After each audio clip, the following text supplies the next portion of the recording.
Bonjour, j'ai le plaisir, et c'est un événement sur Carnews, d'être avec Ludovic Malo. Vous êtes consultant et entrepreneur, vous êtes économiste, vous êtes l'auteur, Ludovic Malo, d'un énorme succès de librairie, Le Suicide monétaire, la seule monnaie véritable et honnête et l'or physique. On va parler d'économie, on va parler d'effondrement de l'économie, et pas simplement.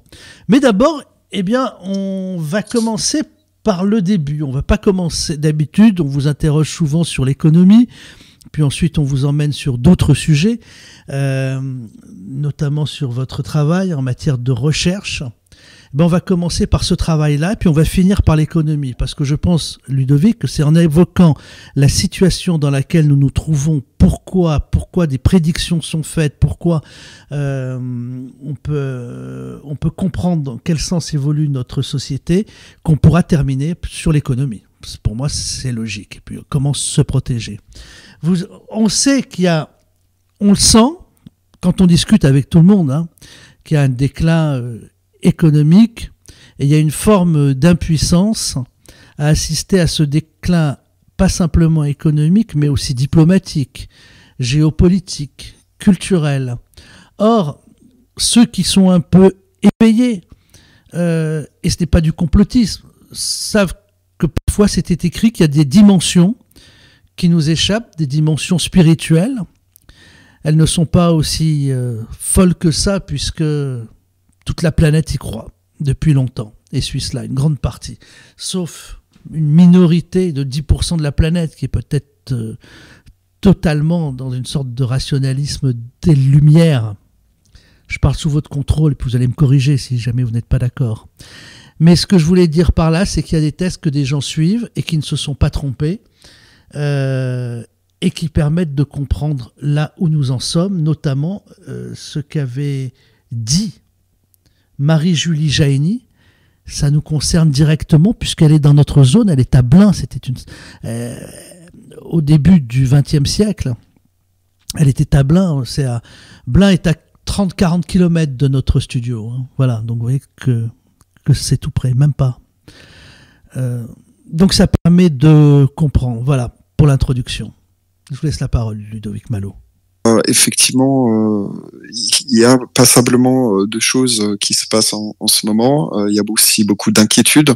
Les Français, je pense, ont beaucoup d'inquiétudes. Il y a beaucoup d'incertitudes, beaucoup d'angoisse aussi liées à la paupérisation de la société française, suite notamment à l'introduction de l'euro qui a démultiplié la dette, augmenter les prix, donc puisqu'aujourd'hui nous ne sommes pas en inflation mais en hyperinflation en réalité, donc à 2 chiffres. Donc effectivement, il y a beaucoup de questions qui se posent. Alors il y a la question spirituelle, il y a la question économique, financière, politique. Donc tout ça est imbriqué. Effectivement, j'ai écrit ce livre, donc Le Suicide monétaire, aux éditions Maya, que vous pouvez vous procurer sur le site de l'éditeur, qui est en fait un condensé de tout ce que j'ai pu découvrir et rechercher depuis une trentaine d'années, et notamment depuis ma rentrée des États-Unis en 2004, puisque j'ai en fait commencé ma carrière aux États-Unis. Moi, j'ai un profil international, donc en management, business administration et économie. Et donc, j'ai commencé ma carrière aux États-Unis et je suis quelqu'un de très curieux par nature, donc j'accepte jamais pour argent comptant ce qu'on me présente. Et donc j'ai commencé à faire mes recherches suite aux attentats du 11 septembre, puisque j'étais à ce moment-là justement sur le territoire américain. Donc j'ai commencé à faire mes recherches par rapport à ce qui s'est passé ce jour-là au cœur de la finance, donc à New York. Et j'ai jamais cru un seul instant, je dis bien un seul instant, la version officielle qui nous était présentée sur ce qui s'était passé ce jour-là. Voilà, donc de fil en aiguille, j'ai fait mes recherches, et puis je m'étais juré de jamais quitter les États-Unis sans comprendre ce qui s'était passé ce jour-là. Et en fait, j'ai découvert, suite à des recherches multiples et variées dans différentes directions et de différentes sources, que ce qui s'était passé ce jour-là, il y avait un abîme considérable entre la version officielle et ce qui s'était réellement passé. Voilà, donc ce que j'ai appris Même en 2002... d'ailleurs, alors, peut-être certaines personnes vont être surprises par ce que vous dites, mais l'abîme, on l'a même vu dans la dénonciation des faits et des coupables avec l'attaque de l'Irak qui n'y était absolument pour rien. Hein. Ça, là, tout le monde le sait. Hein. Voilà. Oui, bien sûr, ça a été un moyen pour eux, en fait, de mettre en place une législation liberticide, notamment le Patriot Act, qui a permis de mettre toute une batterie de mesures, notamment dans les déplacements des personnes, dans l'aviation, dans les trains, et de mettre en place, en fait, une législation liberticide pour contrôler les gens et les surveiller. Donc, ils ont fait une pierre six coups sur cette opération. Donc, moi, ce que j'ai découvert, et je l'ai mentionné dans de multiples interviews que j'ai fait qui sont disponibles sur YouTube et notamment sur Géopolitique profonde avec Mike Borowski. J'ai fait un interview phare à ce sujet, mais je vais le repréciser brièvement ici. Ce que j'ai découvert, c'est que donc ce jour-là devait être annoncé depuis les Tours Jumelles et le Pentagone une loi fondamentale qui s'appelle le NESARA, le National Economic Security and Reformation Act, qui était une loi qui mettait fin à la Banque centrale américaine, donc qui mettait fin au pouvoir exorbitant d'une élite très puissante financière qui contrôle le système monétaire à son propre profit depuis plus d'un siècle. Donc cette loi devait mettre fin à leur pouvoir. La Banque centrale américaine devait être fermée, un nouveau trésorerie devait être mis en place, il devait y avoir une annulation des dettes sur générales, notamment sur les cartes de crédit, et puis donc un nouveau dollar américain devait être mis en circulation, adossé à l'or et l'argent métal.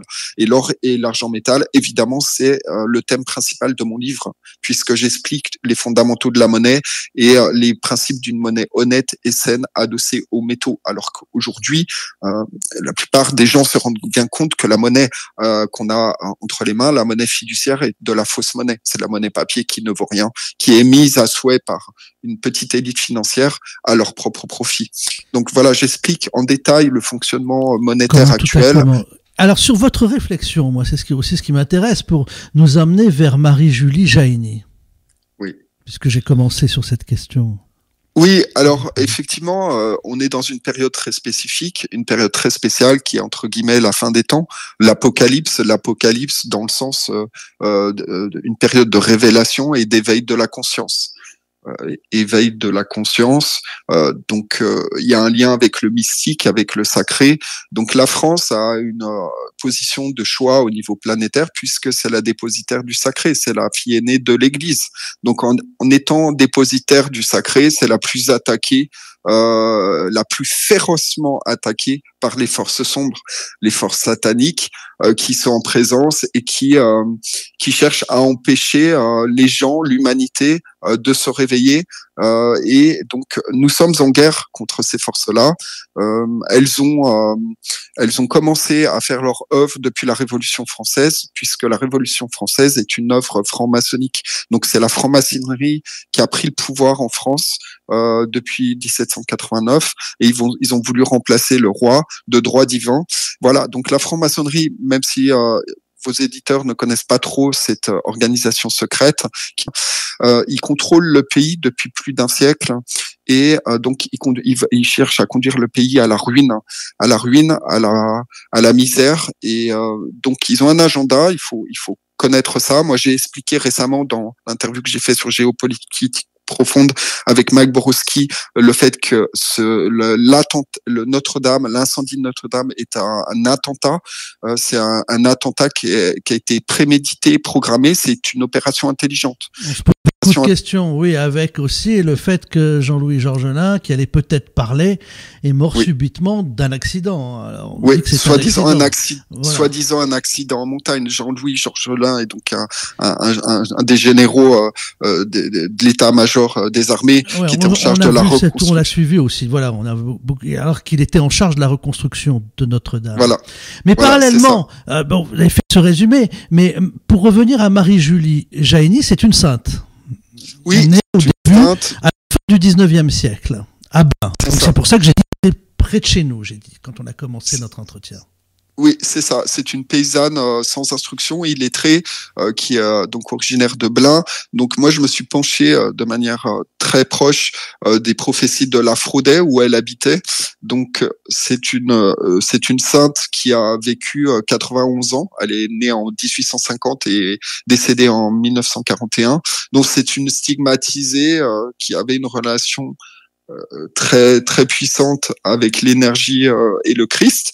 Les saints, elle a eu des rencontres, plus de 3000 visions, notamment des centaines de saints qui se sont manifestés, et donc toutes les prophéties ont été mises à noir sur blanc par des personnes qui étaient auprès d'elle, et il y a eu des guérisons miraculeuses. Elle était beaucoup visitée, et des faits surnaturels qui se sont passés, et donc elle a anticipé toutes les prophéties qu'elle a annoncées se sont réalisées. Il n'y a pas une seule prophétie Voilà, qu'elle a annoncée qui ne s'est pas réalisée. Voilà, je voulais dire pour les auditeurs, ceux qui pourraient se dire oui, c'est peut-être une dingue, une folle, etc. De quoi est-ce qu'il nous parle? Tout ce qui a été dit par Marie-Julie Jahénier a été consigné, a été écrit jusqu'à sa mort au début des années 40. Voilà, ça c'était une précision très importante pour...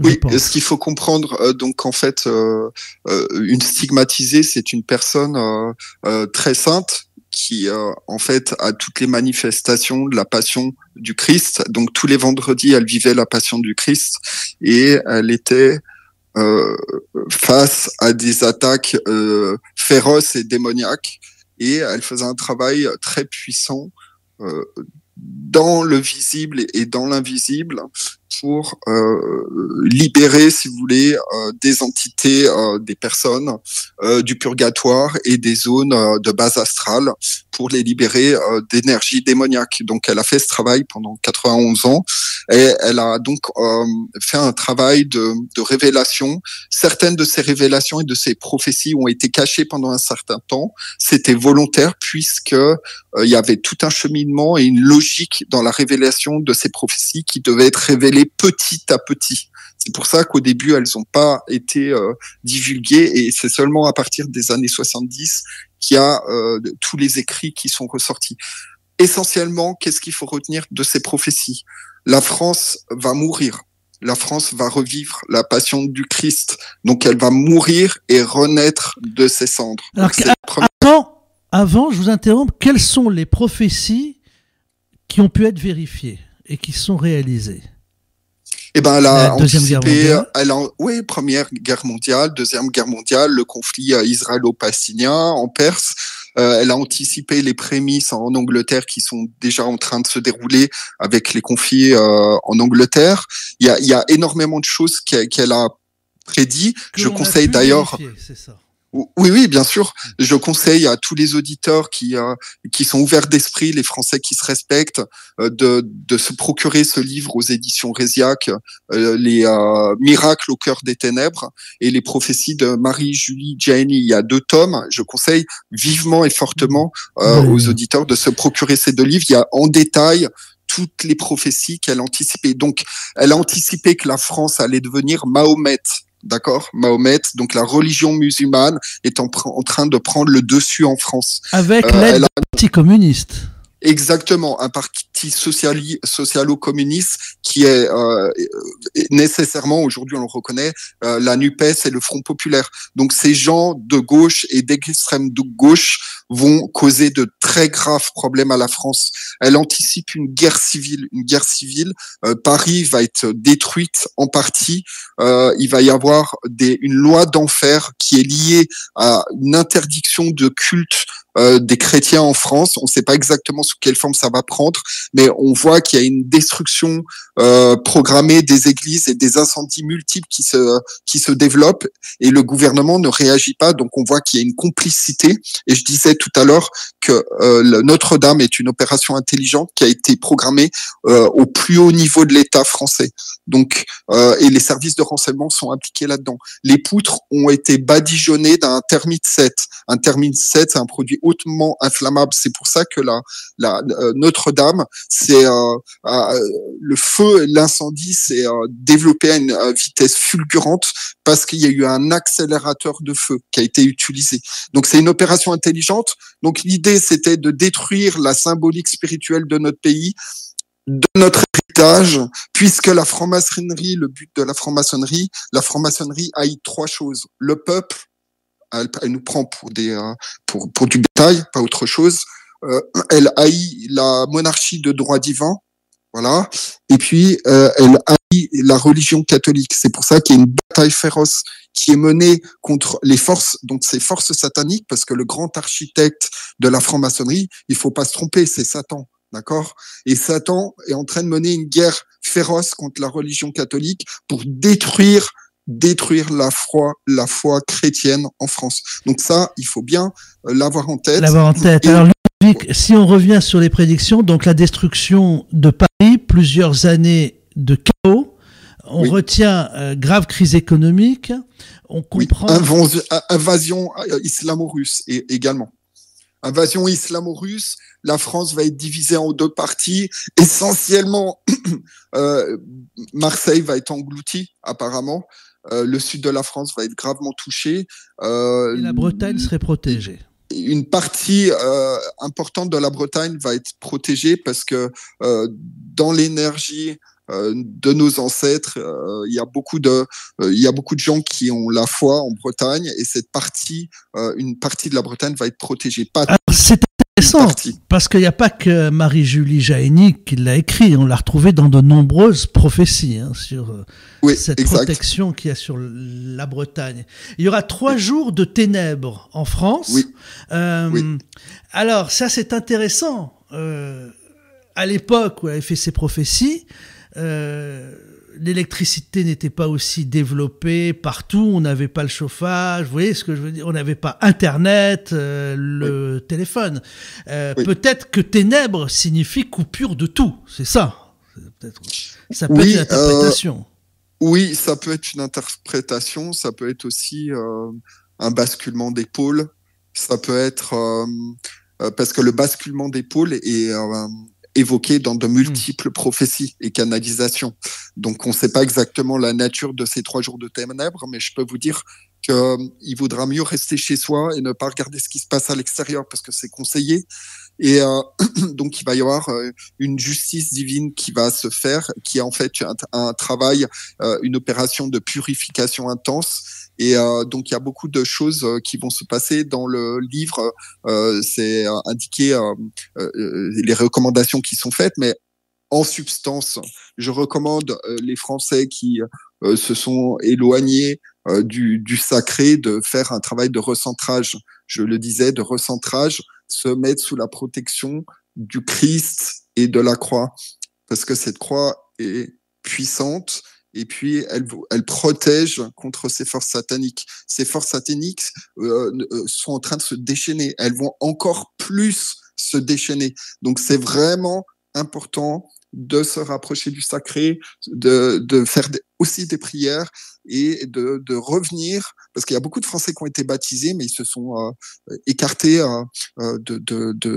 de la pratique et tout a été fait aussi pour détruire la religion catholique, utiliser des abus des abus liés à tout type de choses, d'activités de pédophilie, etc. Parce que le Vatican a été infiltré par Satan.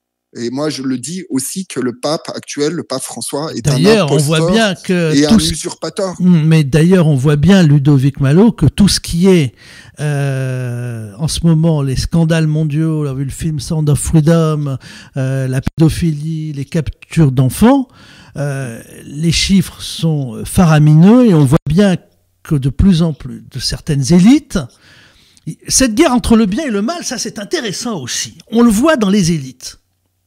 On le voit dans les élites, parce qu'il y a des élites qui sont, on le sent bien, qui essayent de se rapprocher de Dieu et du camp du bien, y compris dans leur métier, y compris dans ce qu'elles font, dans leur travail d'influence, et d'autres qui sont à l'inverse, qui vont vers de la sorcellerie, qui vont même vers du mouti, hein, c'est-à-dire une sorte de sorcellerie d'Afrique du Sud, sur des sacrifices humains.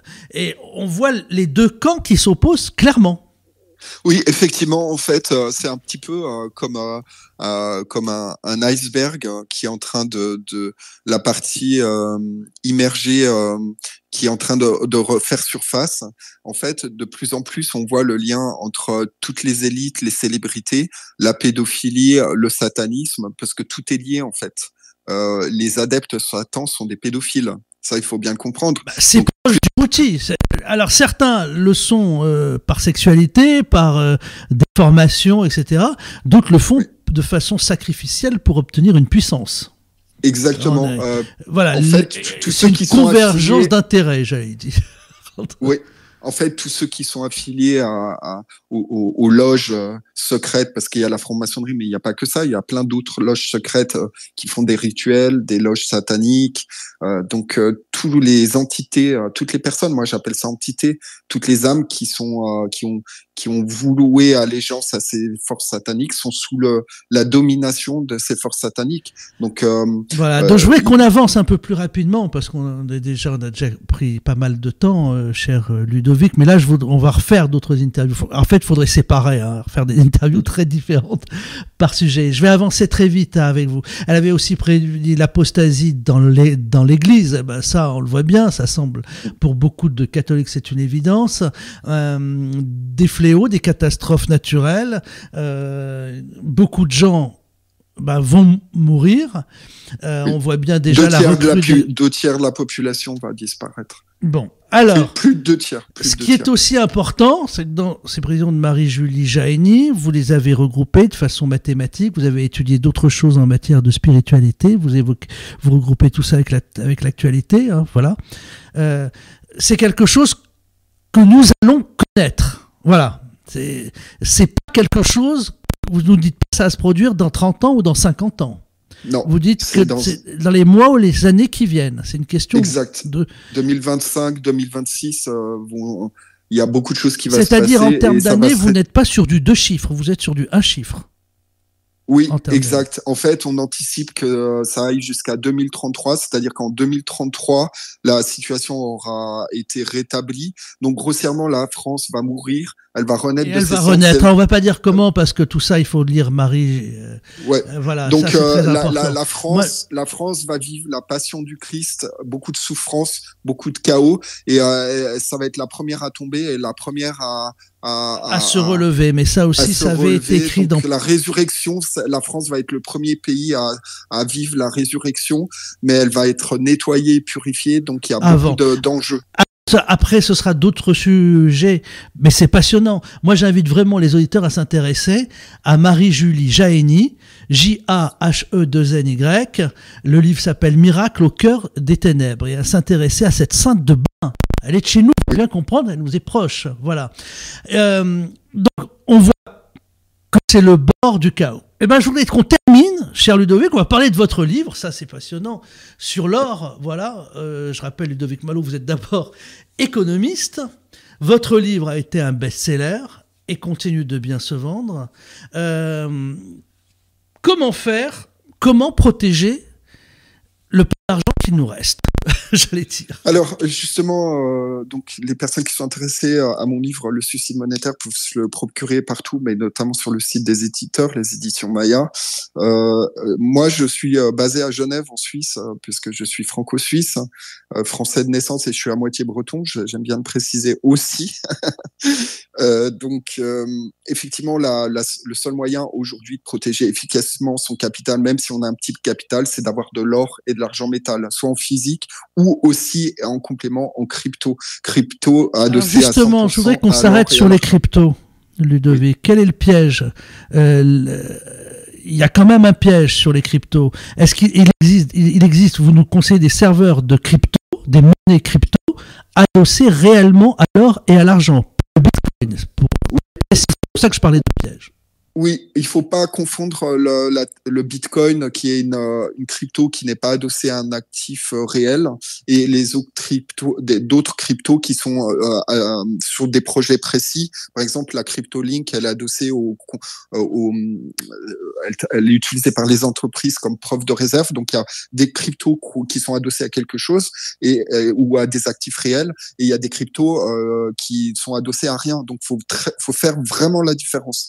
Donc, moi, je conseille d'avoir de la crypto 100% adossée à l'or et à l'argent métal, parce que c'est très liquide. Vous pouvez utiliser ça, sortir les fonds à tout moment, mais acheter de l'or au milligramme, acheter de l'argent au gramme, et puis aussi très bientôt utiliser une carte Visa et payer en argent métal. Donc l'idée, c'est de mettre à l'abri vos avoirs, de vous débarrasser de vos euros, qui est de la fausse monnaie, et les mettre en métaux, et ensuite pouvoir utiliser vos fonds rapidement. Quel service propose ça, par exemple ? Alors, moi, je recommande avant tout Lot3. Il y a aussi Kinesis, c'est une société, un projet australien, mais essentiellement Lot3. D'ailleurs, je fais une formation. LOD3.fi, LOD3.fi. Donc moi, je fais aussi une formation de 3 heures en formation individuelle sur la crypto adossée aux métaux, pour les gens qui comprennent pas le fonctionnement de la crypto ou qui ont besoin d'être accompagnés, pour pouvoir être autonome en ayant un portefeuille sur la blockchain complètement décentralisé, et surtout un portefeuille qui permet d'avoir ses propres cryptos, et en étant dépositaire de ces cryptos. Donc, personne peut saisir vos jetons numériques, et puis vous avez les clés privées, donc vous êtes la seule personne à avoir accès à votre portefeuille. Donc ça, c'est hyper important. Donc, à la fois d'avoir du physique, un peu des pièces d'argent si vous pouvez, ou de l'or en fonction du capital que vous avez, et en complément, avoir de la crypto adossée à l'or et à l'argent métal parce qu'elle est très liquide, et c'est bien de pouvoir avoir de la liquidité, parce que le physique, c'est bien, mais le physique, bon, c'est pas si liquide que ça, en tout cas pour l'instant. S'il y a un gros crack monétaire et bancaire, bon, les gens échangeront tout de suite avec des pièces en argent, par exemple. Mais bon, pour l'instant, c'est pas si liquide que ça. Donc, c'est bien d'avoir les deux. Donc, moi, les gens qui souhaitent me contacter, ils peuvent le faire sur Telegram essentiellement. Donc, Ludovic Malo, tout accroché, un seul L, Ludovic Malo, tout accroché sur Telegram. L-O-T, voilà. Voilà, Ludovic Malo sur Telegram. Et puis, j'ai aussi un canal, mon canal principal sur Telegram, c'est France Liberté, tout accroché, sans S. France Liberté. Voilà, et là j'ai un canal où je diffuse tous mes interviews, etc. Puis j'ai un autre canal, c'est Ludovic Malo officiel, mais bon, le principal c'est Ludovic Malo, et puis France Liberté sans S. Voilà. Merci Ludovic de nous en avoir parlé. Le livre s'appelle aussi Le suicide monétaire, voilà, de Ludovic Malo. Écoutez, c'était passionnant. Je suis sûr que des auditeurs ont été parfois un peu perdus, un peu interloqués, mais voilà, on essaye de faire de l'éducation aussi, d'éveiller les consciences. C'est un travail essentiel, celui de l'éveil des consciences. Ludovic Malo, j'espère qu'on aura l'occasion de se reparler très vite.